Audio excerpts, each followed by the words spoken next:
Hi hello welcome to sports updates. New year వేళ Australia star opener David Warner సంచలన నిర్ణయం తీసుకున్నాడు. ఇకపై టెస్టులతో పాటు వన్డేలకు కూడా గుడ్ బై చెప్తున్నట్లు ప్రకటించాడు. ఈ విషయాన్ని సోమవారం సిడ్నీ క్రికెట్ గ్రౌండ్లో జరిగిన ఓ ఇంటర్వ్యూలో వెల్లడించాడు. ఒకవేళ 2020లో ఛాంపియన్ ట్రోఫీలో జట్టుకు తన అవసరం ఉందని ఆస్ట్రేలియా క్రికెట్ భావిస్తే తిరిగి జట్టులో చేరుతానని చెప్పాడు.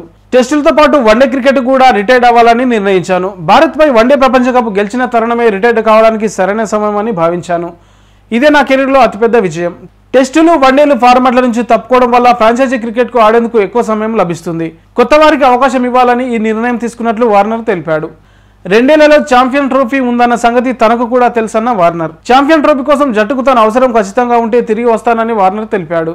ఆస్ట్రేలియా తరఫున వార్నర్ 161 వన్డేలో 6,932 పరుగులు చేశాడు. ఈ క్రమంలో అతడు 22 సెంచరీలు 33 హాఫ్ సెంచరీలు సాధించాడు.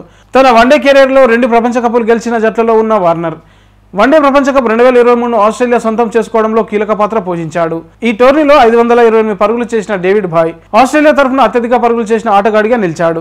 కాగా సిడ్నీ టెస్టుకు తన చివరి టెస్టుగా ప్రకటించిన వార్నర్ ఇటీవల టెస్టులకు కూడా రిటైర్మెంట్ ప్రకటించిన సంగతి తెలిసిందే.